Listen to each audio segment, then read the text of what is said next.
Hi, everybody, and welcome to the Dr. Psych Mom Show.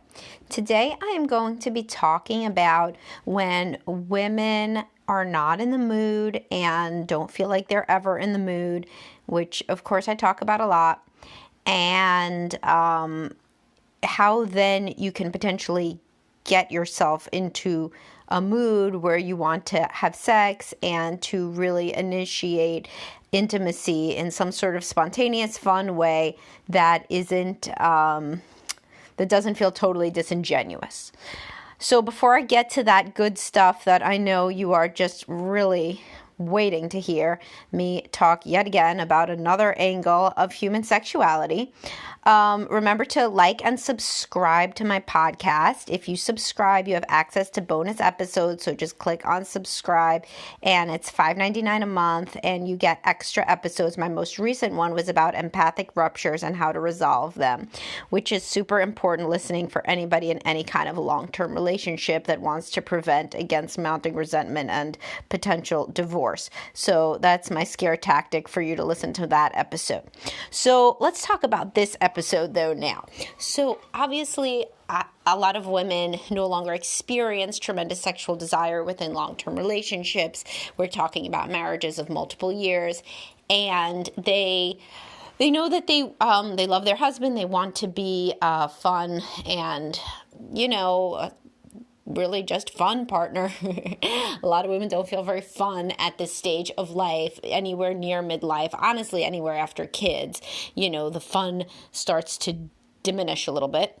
But you still want to be a good partner, and you want to get back in touch with some parts of yourself that used to be sexy and figure out how to contribute to a sex life, which is not obviously just laying there like a dead thing during intercourse, but rather is engaging in an enthusiastic and excited way during sex. Now, I've talked a lot about responsive desire, so I am in no way saying that you're supposed to get yourself somehow to when your husband walks into the room, you just can't stop yourself from attacking his body. It's not going to happen after years of marriage. Sometimes he may be looking handsome. You may, in fact, always think that he's handsome. And you may always even think that objectively he's sexy. But does this mean that you are going to experience a flooding of desire in the way that you would have when you were first dating him? Probably not. However, this doesn't have to be the end of the story. A lot of women feel that it's disingenuous to act as though they want sex when they don't. And of course, that isn't true, any more than it is disingenuous for your husband to act like he wants to take you out on a romantic date when he doesn't. There are things that we do within the context of a loving and happy marriage. And obviously, as I've hammered into your heads by this point, once you start having sex for many women, that leads to responsive desire. So a few minutes into it, you're going to feel that flood of arousal and interest that you used to feel, but it happens after you start, not before. So how do you get yourself into a headspace? Well, one good way is to focus on the positives of your partner. So while many people who are frustrated and irritable with the many travails and stresses of life, they harp on what their partner does not do. So this obviously does not put you in the mood for anything but an argument. However, if you really take the time to focus on the positives of what your husband does, then it may really put you in a much better frame of mind. So if you think, this is like how I talked in my podcast episode about the kind of marital scorekeeping that helps. Scorekeeping is really terrible if you're looking out for yourself, but if you're scorekeeping what the other person is doing right, that can be very, very good for your marriage. So in this case, you could say, what are the nice things that my husband has done today or this week or whatever? He's taken care of the kids. He did some cute stuff with them. He tried to joke around with me yesterday when I was in a bad mood. He did the grocery shopping on the other day. He is being sweet to me about my job problems and listening to me talk about them, whatever it is. So if you think about, wow, my husband has done some really nice stuff, that's going to put you in a very positive mood where you feel good about him. And when you feel good about him, you remember that he's not that bad looking either. And you know, if you start something with him, you're probably going to end up enjoying it sexually. It's even better, by the way, pro tip, you can, if you talk to someone else or even post on social media about positive things that your husband does, then all of the positive feedback from your friends or family is actually going to make you feel better about your husband too. So if your husband brings you flowers and you text your friends like, oh, isn't this cute?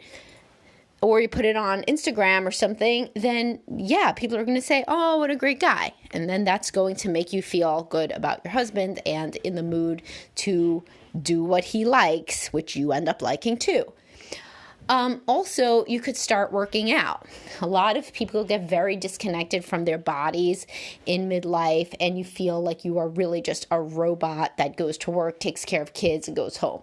When you exercise, and I'm not talking about the weight loss aspect or anything like that, I'm talking about merely using your body in a different kind of a way and becoming reattuned to the fact that you are a corporeal being instead of basically a brain for work and then a set of hands to do shit at home. So if you can pick back up any form of exercise, particularly ones that you like, so a lot of women like stuff related to dancing or, you know, people like yoga, people like weight training, people like different classes, whatever it is, sometimes just the fact of being like a physical being can get you in the mood and to remember what else your body can do in other areas, such as the bedroom. It's also good to go out, take walks, go dancing. Basically, anything physical is going to put you in the mood for sex more. This is just because you're using your body in a pleasurable way. So you remember you've paired an association of my body brings me pleasure, which you haven't really thought about before. For women, masturbation can also help with this, but don't take it too far. And as I've written about, women can get addicted to the vibrator, which does not help anything in the bedroom with your husband. If you're using a lot of porn constantly as a man, well, we're not talking about men here, but just my caveat, if you're a man that's using a lot of porn, this is actually going to have a bad effect on your sex life, unless somehow you both like it and you're watching it together, or you use it very sporadically. But if you're really getting dependent on porn, that's kind of bad scene for your sex life. Just like any sort of dependence on an external object is going to be bad for your sex life because it's not about your partner. So back to women. Which is my topic. I sometimes find it difficult to stay on track with my topic. So what my topic is here is ways that you can get yourself into the mood to be responsive to your partner. Another way is actually just initiating sex, right? I mean, men want you to initiate sex. This is like the most common thing that men want. And you don't have to really have a desire to initiate sex. It's exciting to initiate and to see how happy that makes your partner, and then your responsive desire kicks in. So if you don't usually flirt with your husband, or you don't usually put on lingerie, or you don't usually ask him to go upstairs or send him a naked picture or anything, depending on how crazy you are, I mean, there may be many other things that are things that you used to do that you don't currently do. Why don't you try to do them? Because his nice response will be enough, possibly, to actually get you in the mood, because now you feel sexy. So guys always want, and I did my podcast episode on don't try to turn your wife on by sending her pictures of your dick or whatever else. It's like literally the opposite. For many women, sending a naked picture of themselves would be sexy. Getting one about their husband isn't, because what's sexy to women is to feel desired. So if you initiate, by sending a naked picture, you get to be rewarded with his desire and all of his enthusiasm. Now, of course, if he's like a dick about this, there was a guy who, there was a woman who wrote in years ago about her husband who she scheduled a sexy naked photo shoot, and then he didn't like it. I think because he thought she was overweight or something. So if your husband has ever said anything bad about your body, you shouldn't be initiating sex anyhow because he's an asshole. But certainly don't send him any naked pictures. Only do this in the case where you know you're going to get a nice response, which is, 99% of cases. So you can do something sexy even when you're not feeling it in order to basically trick your brain into feeling sexy. Like how if you smile, that there's research, by the way, that Botox helps depression. Why? Because it stops you from frowning. And when you frown, then it triggers your brain, I'm sad. When you can't frown, your brain thinks I must be happy. I guess at least I'm not sad. So it's the same kind of thing. I frequently say fake it till you make it. And this is an area where that's very useful. So if you're thinking that you look particularly cute in your shirt or whatever that day, or you're feeling less bad body image stuff than usual, send your husband a picture or flirt with him. When you're ovulating is a wonderful time for this because you are, research shows that your voice is higher, you pick sexier clothes, and you're nicer to be around, as would make sense if we want to perpetuate our species. So during ovulation is a good time to initiate in this way. And it's the closest you're going to come to feeling spontaneous desire for your husband or for anybody. What are some other ways? Well, you can schedule a date. A date puts you into a totally different frame of mind. And yes, it's always so good if the man schedules a date. You know what, though? At the end of the day, you just got to be out on the date. If you schedule a date, you also get to pick the restaurant, and you also get to pick what time you go. And a lot of women who are used to saying that they want their husband to schedule, what they basically mean, this is a secret, is I'm glad that nobody schedules it because by me telling him to schedule, I know his lazy ass isn't going to schedule, then I don't have to schedule and we don't have to go. So if you're like one of those people that's secretly happy that you're not even out on a date and might actually be kind of irritated if all of a sudden your husband decided to have an every week date night at the place that he thinks you would like, which is never where you would like, why don't you just decide to schedule a date where you would like, get dressed up, look attractive, have a drink, and get yourself into a different mindset. Or don't have a drink. I'm not telling you to drink if you don't like to drink. But, you get yourself into a different mindset where you're not just a mother and a wife and an employee and whatever else. You're actually a fun person out on the town, and this is more reminiscent of who you used to be. Again, we're kind of trying to trick our bodies and brains into feeling how we used to be. This is called state dependence. It's like if you drink coffee when you're studying for a test, then you should drink coffee at the test because you'll recall more of what you studied. It's context dependent. So if you get dressed up and put on perfume and have a glass of wine and you're wearing a cute outfit, then your body remembers that as date. When I have date, I feel excited, I feel desired, I feel sexy. And then that may translate to how you feel on the date with your husband, even if you had to plan it, right? And what shall I give you for a closing remark? I'm usually so good at these soliloquies, but it's been a long day of clients. For closing remark, though, to be serious, it's really, really important that couples connect sexually. I see every day the horrible aftermath of couples who have not connected in years in any real meaningful sexual way. And it's really hard to get back on track. So if you notice yourself getting off track, you're the woman. Now it's not, many of the time I tell the man, do this, do this, do this, do this, do this, because after all, you're the one who wants to get laid. But as the woman, even if you don't have an active desire to get laid, and if that is the problem, you still have an active desire to have a happy marriage. So if you want to have a happy marriage, you don't hate the guy, then you are going to have to go up against the natural biology of women's attenuated sex drive in monogamy.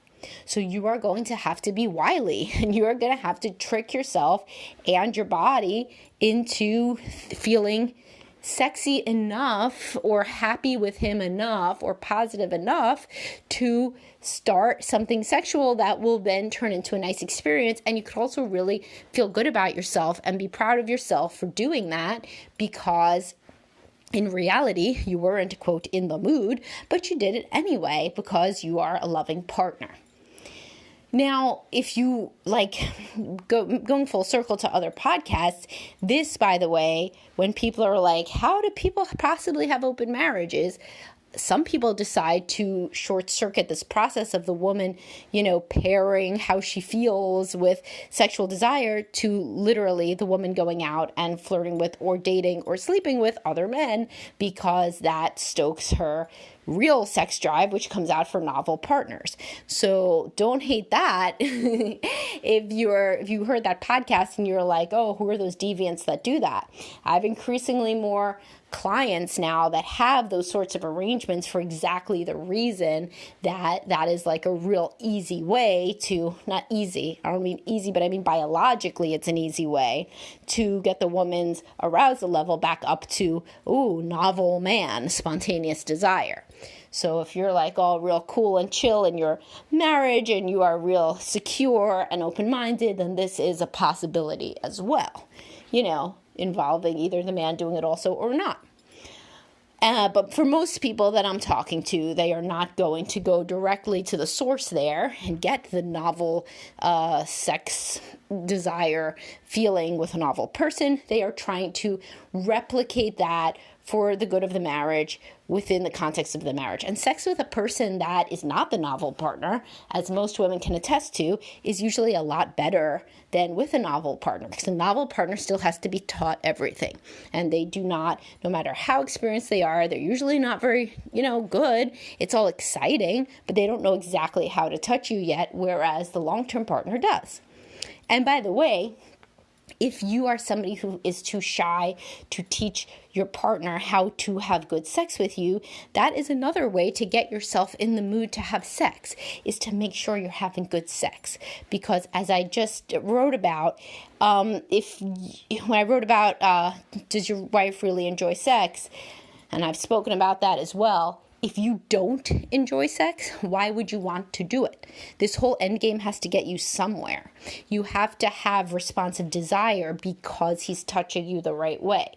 If you're in this kind of situation where you don't want to hurt his feelings, but he doesn't really know how to have sex with you right, then you probably ought to go to sex therapy, or you ought to do a lot of research about how he can do that better and share some of that with him and think about it and read some erotic stories, talk to your individual therapist about it, figure out a way that you can communicate what you would prefer to your husband, because all of the tips in the world are not going to help you if you are going to end up having bad sex.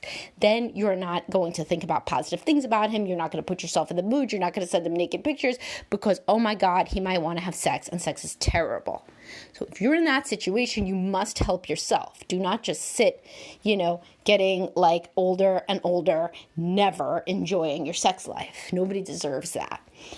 All right, guys. So hopefully this helps some of you reframe how you can very genuinely give it the old college try to get yourself into the mood to have sex with your husband. Even high libido women, by the way, do not usually have spontaneous desire. What they do have is they are good at having an orgasm and enjoying themselves in bed, probably with anybody. So the guy shouldn't really be too, bragging too much about that, because a high libido woman usually knows what she wants and has tried it enough with other people or with herself and knows. So she knows the sex is going to be good. And also she usually has a physical touch love language. So she genuinely yearns for the cuddling, kissing, and hugging, even when she doesn't have spontaneous desire, which she still may have some, but it's never going to be as much as a man. So, even high libido women have to use some of these tips sometimes, especially over the vicissitudes of the menstrual cycle, because there's at least a couple weeks there where you don't feel like doing anything ever. And you got to work against that if you want to be a good partner, just as your husband may not want to be romantic ever, but he still got to work against that to be a good partner.